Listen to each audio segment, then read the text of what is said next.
Assalamualaikum, selamat menonton di channel Mortal ID. Mohon bantu subscribe karena subscribe itu gratis. Oke, langsung ke videonya. Di dalam Central Plains terbentang pegunungan Senong. Saat senja, cahaya api menyala di awan. Pegunungan ini membentang bermil-mil, dan sebuah kota yang ramai dibangun di atas gunung tinggi tertentu.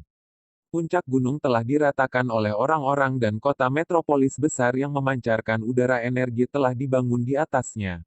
Ini adalah tanah leluhur klan Yao di mana kebanyakan orang memiliki nama keluarga yang sama, Yao. Hanya ada beberapa pengecualian untuk ini, seperti murid, hubungan dekat, atau beberapa kerabat jauh. Tidak peduli asal mereka, untuk dapat hidup di tanah leluhur klan Yao berarti Anda memiliki hubungan yang tak terbantahkan dengan klan Yao. Namun beberapa hanya akan dianggap sebagai anggota cabang. Klan Yao, salah satu dari 8 klan kuno. Nama klan mereka berarti obat dan mereka bisa dianggap ahli alkimiawan terbaik di bawah langit. Kemanapun kamu pergi di klan, jika anggota klan bukan seorang alkemis maka orang itu setidaknya tahu satu atau dua hal tentang alkimia dan pil penilai. Di puncak-puncak gunung itu terbentang ruang yang sangat besar, sebagian besar kosong. Di tengah-tengahnya ada sebuah monumen batu yang menjulang. Monumen itu sederhana dan besar, memancarkan aura keagungan yang kohesif. Ini adalah simbol bagaimana konsolidasi anggota klan Yao, monumen klan. Monumen ini dianggap sangat penting bagi klan Yao. Hanya anggota klan yang paling terkenal yang dapat memiliki nama mereka, bersama dengan nama orang tua mereka, diukir ke monumen klan. Ini adalah kehormatan tertinggi mutlak bagi mereka. Bahkan ada pepatah di antara anggota klan, meninggalkan namamu di monumen klan, kematianmu tidak akan sia-sia. Melihat monumen klan, keempat sisinya menunjuk ke bagian yang terpisah dari klan, aula leluhur, aula tetua, sekolah klan, dan perbendaharaan klan. Tepat di bawah puncak gunung adalah cincin bagian dalam tempat para anggota garis keturunan utama berada. Tepat di bawah adalah rumah-rumah anggota klan yang memiliki prestise dan kekuatan besar untuk tinggal di sana. Dari daerah ini muncul banyak semburan aroma obat terkonsentrasi secara sporadis. Di bawah kaki gunung adalah tempat anggota biasa klan tinggal. Bangunan-bangunan di sana tidak begitu menarik, mereka tampak seperti bangunan dan jalan kota lain. Di satu jalan, sekelompok anak berusia sekitar 7 tahun sedang bermain permainan alkimia. Meskipun itu tampak seperti permainan, mereka semua mengucapkan kata-kata formula pil yang sebenarnya, tak satu pun dari mereka dibuat-buat. Sementara anak-anak bermain dengan penuh semangat, sekelompok pria jangkung berjalan dari jauh. Saat mereka berjalan menuju suara tawa, matahari terbenam menyebabkan bayangan mereka tumbuh lebih lama dan lebih lama. Ah, kamu masih bermain di luar. Pulanglah untuk makan malam. Petik 2. Anak-anak menjadi lebih bahagia dan melemparkan diri ke arah sekelompok pria. Ayah kembali. Ayah, kemarin aku belajar tentang pemurnian pil di sekolah klan. Petik 2. Ketika anak-anak melihat ayah mereka datang ke arah mereka, suara-suara muda mereka menjadi lebih gaduh.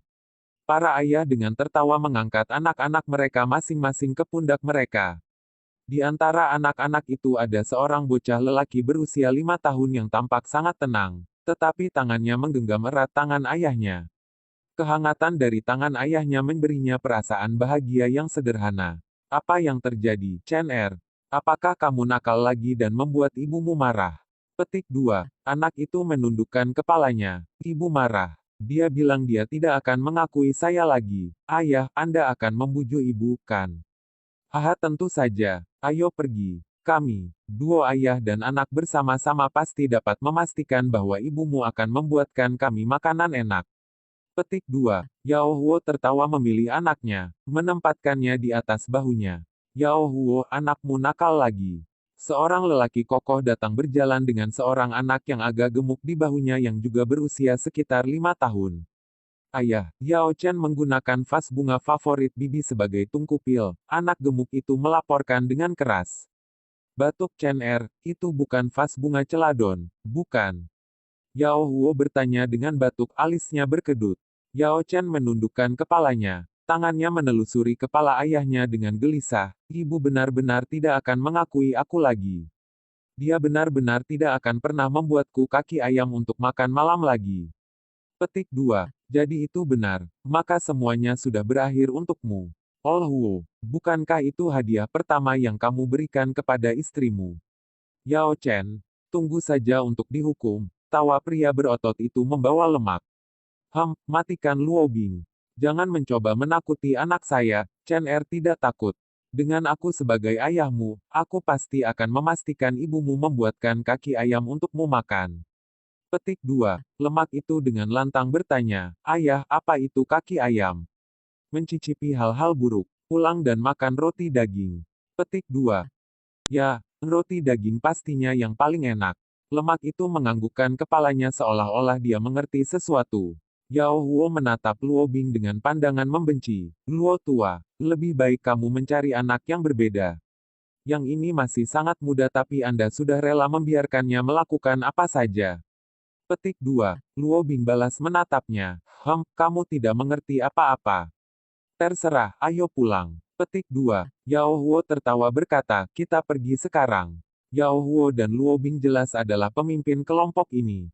Begitu mereka memberitahu semua orang bahwa mereka akan pergi, semua orang tertawa menjemput anak-anak mereka dan mulai berjalan pulang. Keduanya sebenarnya tetangga, jadi mereka mulai berjalan pulang di sepanjang rute yang sama.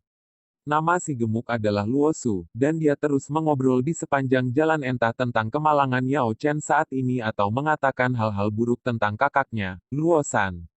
Tetapi setiap kali Lemak akan berbicara tentang situasi Yao Chen, dia diam-diam akan melirik ke arahnya. Sangat jelas bahwa dia berusaha untuk mendapatkan perhatian Yao Chen. Namun, Yao Chen tidak mengambil hati apapun yang dia katakan. Bahu ayahnya sangat lebar dan dia merasa sangat nyaman. Kalau saja ibunya tidak marah padanya, maka dia akan merasa lebih baik. Ketika dua putra ayah akhirnya tiba di rumah, Yao Chen melompat turun dari pundak ayahnya dan mengumumkan, Bu, rumah ayah sekarang. Petik 2. Sosok cantik keluar dari rumah dengan ekspresi mulut terbuka yang terkejut. Namun ketika dia melihat Yao Chen yang cemas mencari untuk melihat apa yang ada di dalam dapur, bibirnya melengkung sedikit ke atas dalam senyum. Dia dengan cepat mengubah ekspresinya dan memasang tampang marah palsu. Kamu akhirnya mau pulang ya? Petik 2. Yao Huo mengedipkan mata ke arah Yao Chen. Haha, aku agak lapar. Apakah ada kaki ayam untuk makan malam? Kaki ayam yang dimasak oleh istri tercinta Yao Qing adalah yang paling lezat di seluruh dunia ini. Bukankah itu benar Chen Er? Petik 2. Kaki ayam ibu adalah yang paling lezat. Yao Chen segera mengangguk. Satu penipu tua, satu penipu muda. Siapa istri tercinta Anda? Petik 2. Tentu saja kamu. Yao Huo dengan polos mengedipkan matanya saat tangannya dengan penuh kasih sayang memegang Yao Qing yang masih berpura-pura marah. Ayah, aku lapar. Yao Chen tidak tahan untuk menonton ini lagi, perutnya setuju dengannya dengan mengeluarkan suara gemuruh.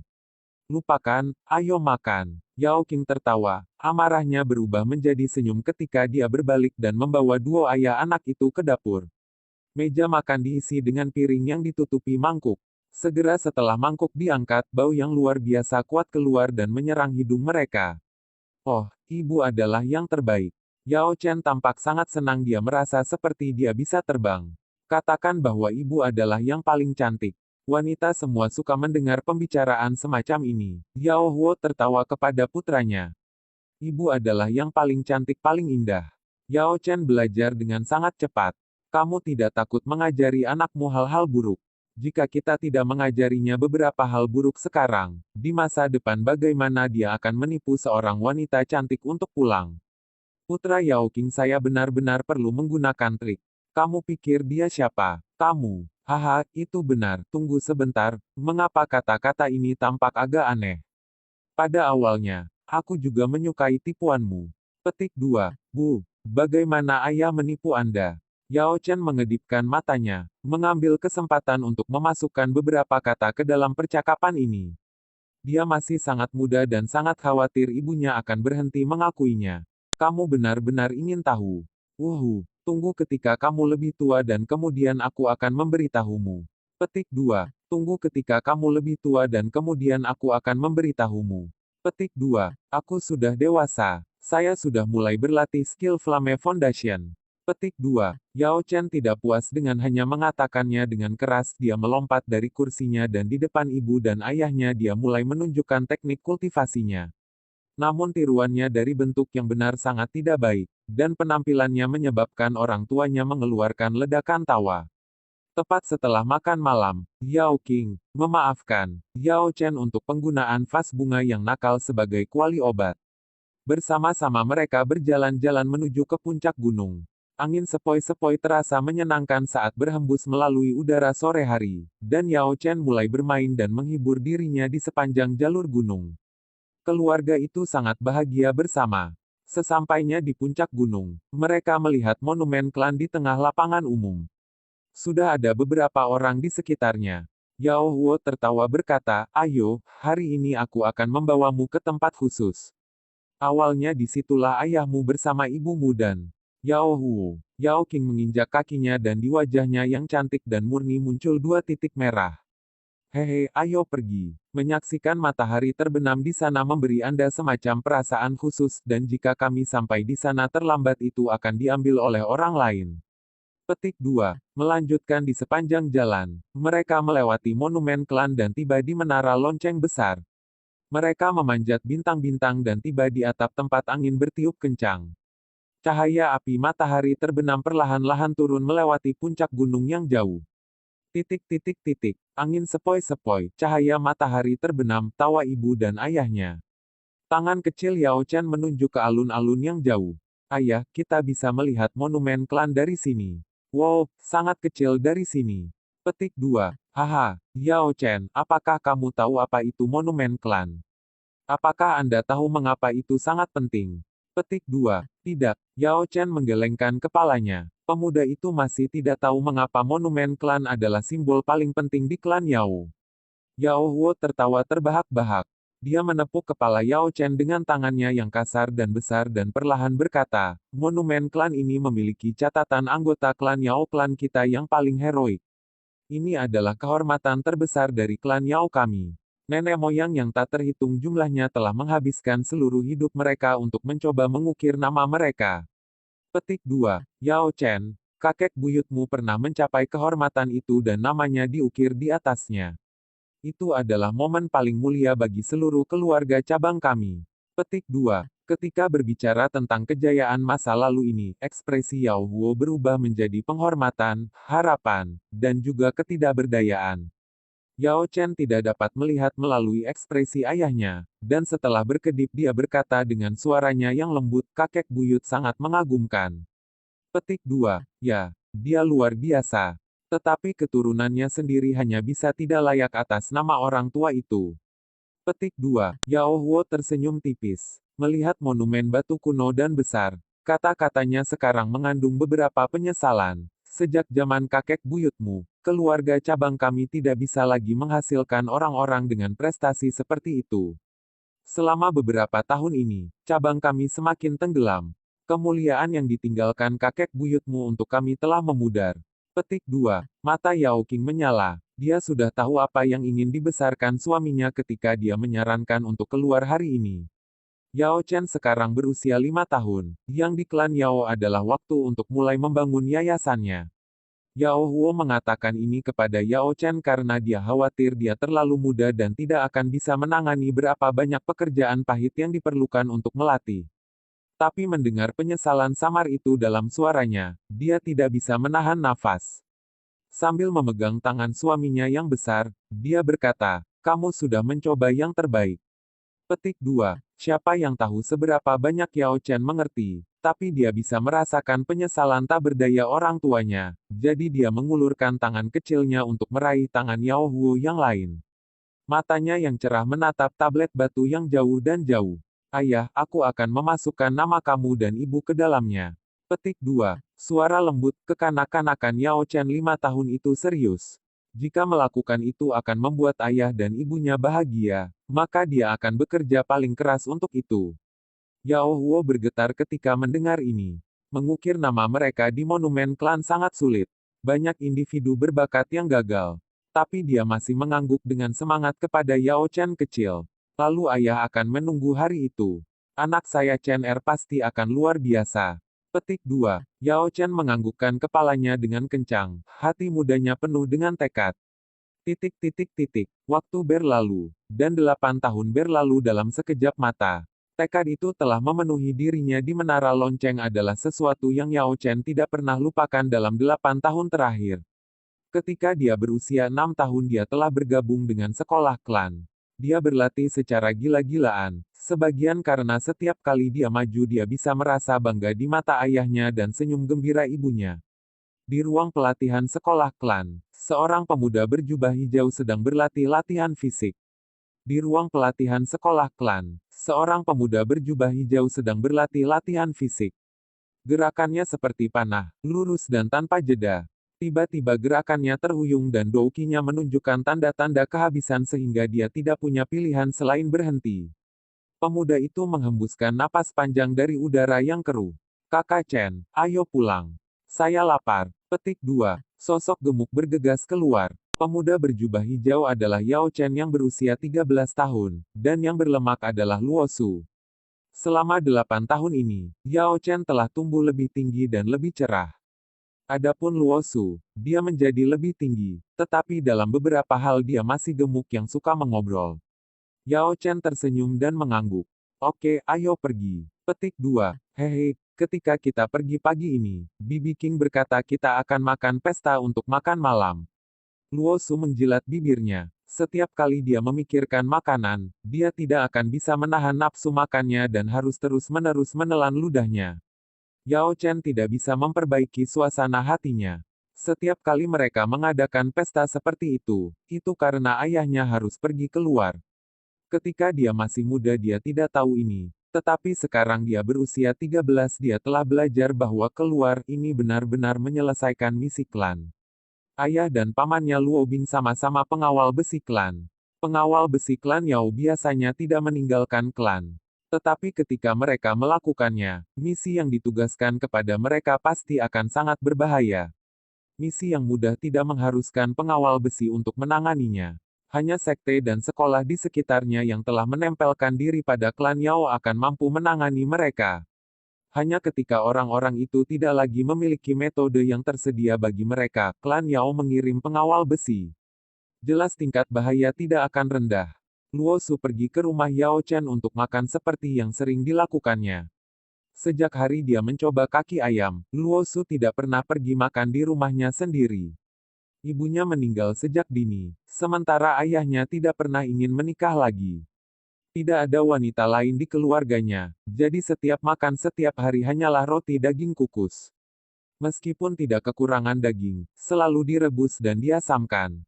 Jika dia tidak pernah makan makanan lain maka itu akan baik-baik saja baginya. Tetapi setelah makan kaki ayam itu, Luo Suo tidak bisa kembali makan makanan hambar yang sama setiap hari. Keluarga Yao Chen secara alami menyambut Luo Su, makanan itu tidak bernilai banyak di klan. Selain itu, dengan Fatih Luo datang untuk makan, porsi Yao Chen juga secara tidak sadar naik. Setelah makan, Yao Huo menepuk bahu Luo Su dan berkata, Luo Su, pulanglah sedikit lebih awal hari ini. Petik 2. Luo Su juga tahu bahwa ayahnya akan pergi ke misi. Setelah menyeka mulutnya dan mengucapkan selamat tinggal, dia dengan cepat menghilang. Setelah Luo Su pergi, Yao Huo dan Yao Chen tertawa. Chen mari kita bicara di luar. Petik 2. Yao Chen mengangguk dan keluar. Ketika dia melakukannya, Yao Huo tertawa lagi dan melompat ke atap. Dengan teriakan ringan, Yao Chen berlari di sepanjang dinding. Ayah. Sesekali ayahnya harus meninggalkan klan untuk misi, tetapi dia tidak pernah melakukan seperti yang dia lakukan hari ini dan membawa Yao Chen untuk berbicara di atas atap. Haha, apa menurutmu ini aneh? Kali ini ayah mungkin harus keluar untuk waktu yang lama. Tapi mudah-mudahan saya masih akan kembali sebelum hari ke-9 dari bulan ke-10. Petik 2. Hari itu adalah hari ulang tahun ibunya. Yao Chen mengangguk dan tersenyum. Ayahnya akan selalu mempersiapkan segala macam cara berbeda untuk merayakan hari itu. Itu adalah salah satu saat paling meriah di keluarga mereka bersamaan dengan ulang tahun Yao Chen dan tahun baru. Tapi kalau aku tidak berhasil saat itu, bantu ayah memberikan ini pada ibumu. Petik 2. Dari jubahnya ia menyerahkan jepit rambut giok. Tapi kamu tidak bisa memberikannya lebih awal padanya.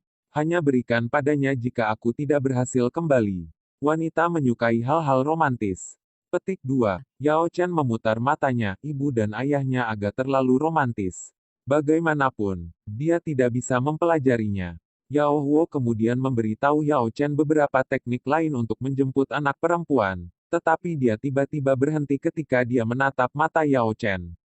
Tingkat apa yang telah dicapai Flame Foundation Douki Anda? Perlihatkan pada saya. Petik 2. Iya nih. Mata Yao Chen cerah dan dia mengulurkan tangannya ke arah ayahnya. Yao Huo menggenggam tangannya. Ledakan terdengar dan aura yang kuat meledak dari tubuhnya. Dengan cepat mengembun menjadi harimau ganas yang menyerang Yao Chen. Yayasan api. Petik 2. Yao Huo menggenggam tangannya. Ledakan terdengar dan aura yang kuat meledak dari tubuhnya. Dengan cepat mengembun menjadi harimau ganas yang menyerang Yao Chen. Yayasan api. Petik 2. Yao Chen berteriak dengan liar, dan Douki menyapu tubuhnya. Cahayanya membentuk pertahanan yang kaku. Light mengembun di tangannya dan membanting ke arah dada ayahnya. 6 bintang Douze, tidak buruk. Petik 2. Yao Huo pergi dan tiba-tiba berhenti. Aura yang meledak keluar darinya menghilang menjadi hampa. Tapi Yao Chen tidak memiliki banyak kendali.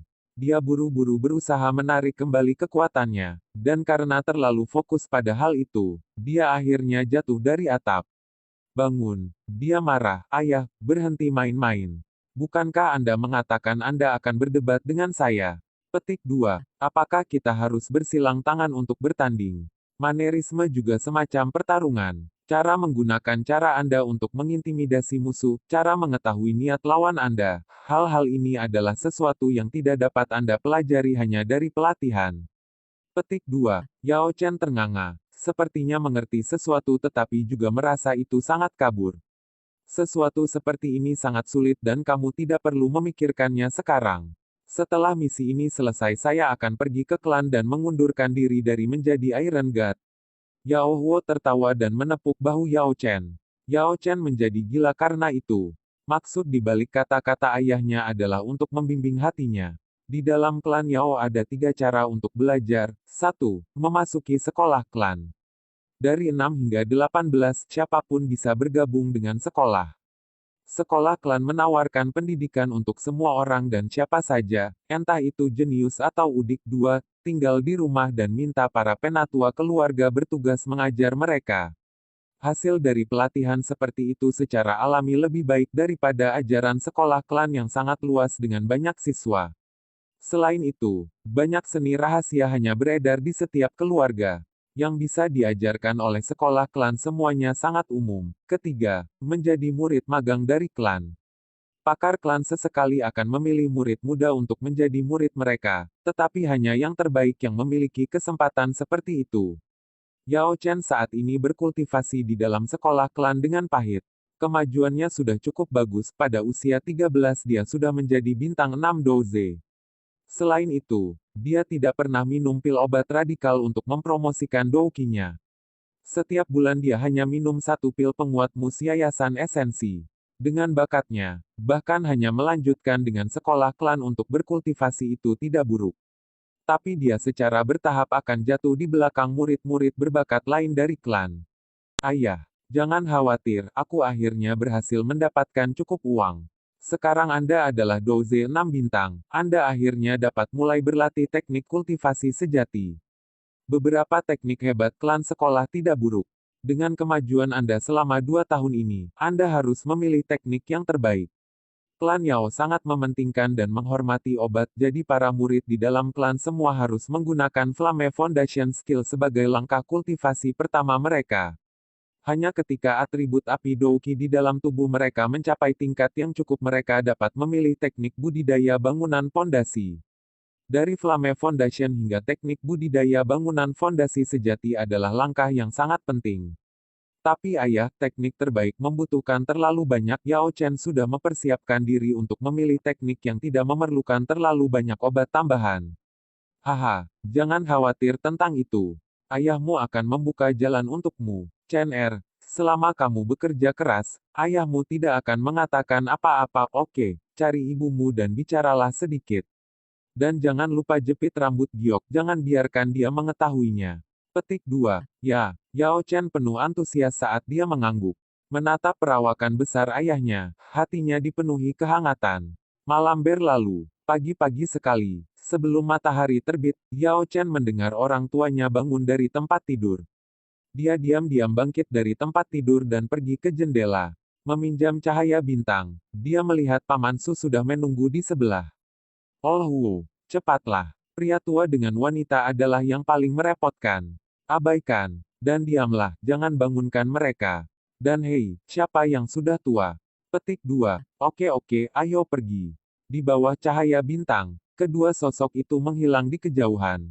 Perasaan kehilangan frustrasi diisi Yao Chen. Pada saat ini, ibunya berjalan masuk dan melihat Yao Chen. Dia tertawa, Chen mari kita makan sarapan. Petik 2. Oke, Bu. Ayah berkata dia akan mengundurkan diri sebagai pengawal besi. Petik 2. Haha, ibu sudah tahu. Jangan khawatir. Bahkan jika dia bukan seorang Iron God, dia masih bisa menjadi prajurit klan. Petik 2. Yao Chen berkedip, prajurit klan memiliki perbedaan yang jelas dalam hal gaji dan perawatan dibandingkan dengan pengawal besi. Kondisi keluarga mereka adalah sesuatu yang sangat jelas Yao Chen, dan teknik membangun fondasi terbaik membutuhkan banyak sumber daya untuk mengolah. Yao Chen sangat ingin menjadi lebih kuat, tetapi dia juga tidak ingin membebani keluarganya. Apa? Chen telah